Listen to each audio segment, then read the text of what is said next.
At this time, we'll open it up to questions for the media. If you have a question, please raise your hand. Mike will get you the microphone.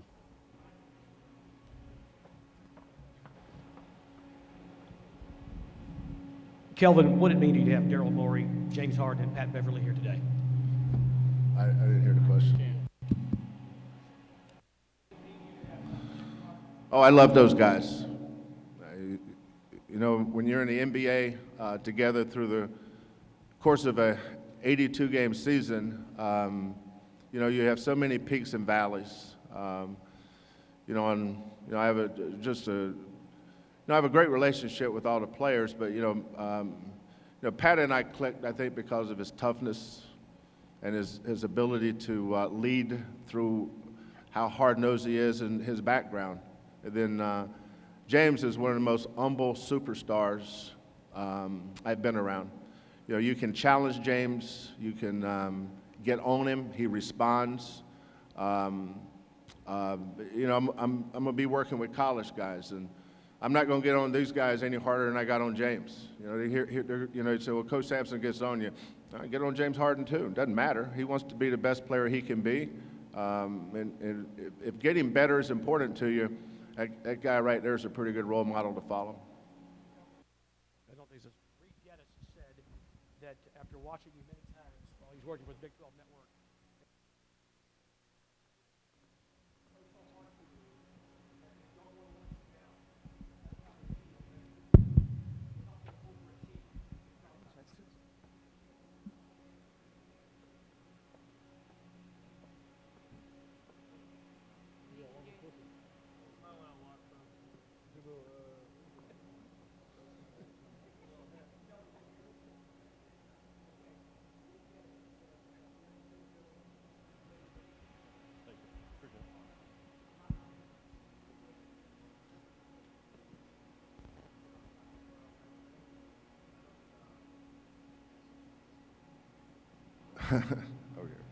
Okay.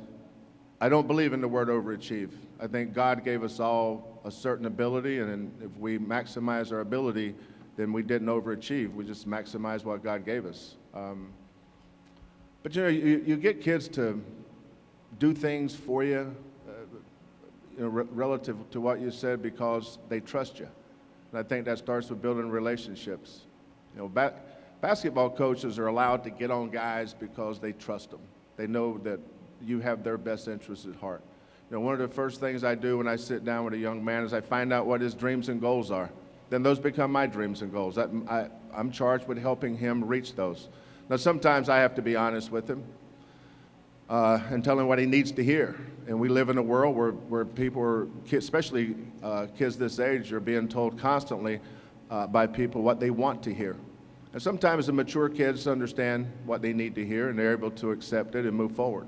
When you live in a constant world of make-believe, it's hard to earn or gain trust. But I gained their trust by being honest with them and getting them to understand the difference in playing hard and competing. We're going to play hard and we're going to compete. Now, how good we be, I don't know. I haven't run these guys through any kind of workouts yet, but I watched them on TV against SMU in the conference tournament, and I was really, really impressed that game. So I know there's talent there. Now the key is to get that out of them 35 times a year versus maybe a couple times every 2 weeks. Coach, how would you describe just the road you've traveled to get back to head coaching? Challenging and fun. It's been both challenging and fun. The 6 years that I spent in the NBA were the most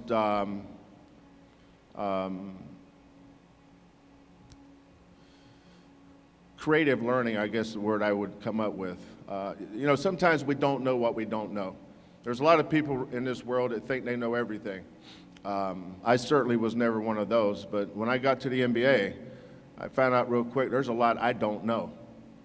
Especially acronyms. The NBA has a lot of acronyms, like Bill Worrell and James Pat. Daryl, you're not allowed to answer this. Does anybody here know what the acronym ATO stands for? Good. I'm glad you don't know, because I didn't either. It stands for after time out. If all you've done is spent your whole life in college, we never said ATO. We said after timeout. So there's like in the NBA, that's a 10-second line at half court. You got 10 seconds to get the ball over. Well, in the NBA, you have 8 seconds. And not only do you have 8 seconds, if the ball goes out of bounds prior to crossing half court, you have whatever remains on that 8 seconds. I didn't know that. I mean, why would I know that? I didn't coach in the NBA. I didn't need to know that. But every day was a learning experience for me. But, you know, with guys like Popovich and Skiles and McHale, I could not have had better teachers. Coach, can you talk over here?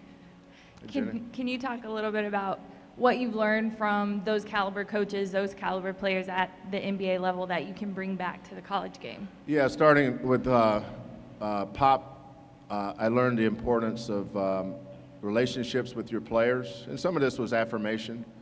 Relationship with your players, especially your best players. When I was with San Antonio, I stayed in a hotel, but I would always go to the games with Pop. Every home game, I would ride with him, and then after the games, he would take me back to where my car was at the practice facility. And I can't tell you how many nights that, well, every game, every home game, on the way back, he would had Tony Parker, Manu Ginobili, and Tim Duncan's numbers plugged into his phone, and he would have it on speaker. And he'd hit a, you know, he and I would maybe be talking about the game, and he'd punch and say, "Hey, Tim, this is a Pop here. Hey, Kelvin and I were just talking about something, and tell me what you think about this." You know, and it just listening to those guys talk about the game afterwards and how he challenged them based on the relationship he had with them. From Scout's organization, and being prepared in timeout situations, into the game situations. There was not a situation in basketball that he was not prepared for at both ends. And then with Kevin, the importance of patience. That guy has the patience of Job. To coach the team we have this year, you better have patience. But you know, Kevin never has a bad day. You know, he's always up, and he has a way of bringing his players up with him. But his patience and ability to command respect is something I will never forget about working with him. Kelvin, if I could ask a two-part question. Back in November, when the opportunity to consider coming back to the college game was there without any restrictions, you were in the middle of an NBA season. Did you start maybe mapping out the course that you'd like to get back into college? Did you look at potentially waiting for an NBA position? And secondly, what did U of H sell you that made you want to come here? No, I did not map out a strategy. Wasn't really thinking about it at that time. I started thinking about it maybe January, February. You know, schools will reach out third party sometime to ascertain interest maybe. But my father passed away on February 18th, and I had a conversation with him prior to that, and he said some pretty profound statements to me that he had not said before. So that's when I started thinking about it. And then after that, you know, some contacts were made along the way. But you know, my dream was to be a head coach in the NBA. That's what I wanted to do. But meeting Mac, you know, I don't think I really was serious about this until I met him and sat down and listened to his vision. You know, I'm not into you know, the car salesman thing, or everybody's got a sales pitch. I don't have sales pitches. You know, you either believe it or you don't. That's up to you. And I could tell that Mac didn't have a sales pitch either. You know, he loves this university. This university is important to him, and I've coached at enough universities to know that people in the university community, this is their school. It's their school. It may not be your school, that's okay, that's my school. And it's nice to be back around people that love their school. President Couture, you could tell her passion's unbelievable. After about 10 minutes, I didn't know whether I was talking to the president of the school or the president of the booster club.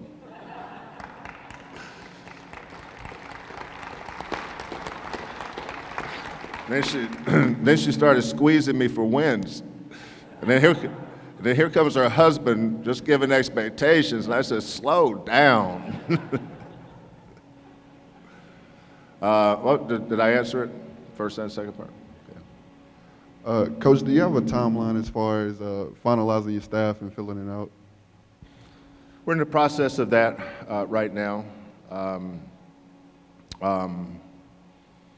I've talked to, obviously Kellen has been hired. I'm talking with Alvin, and I'm hoping Alvin will agree to come back with us. I have a lot of respect for Alvin, always have.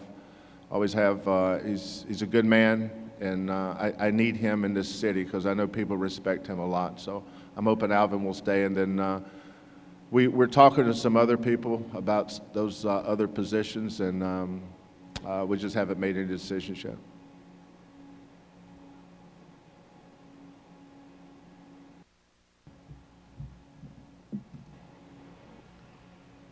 Renew, can you just kind of address the school's commitment to this hire and making such a big splash with a gentleman who has a name in college basketball?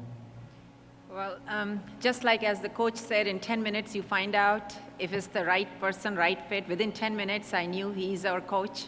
So after that, I started to grill and drill him, and I started to sell the university to him.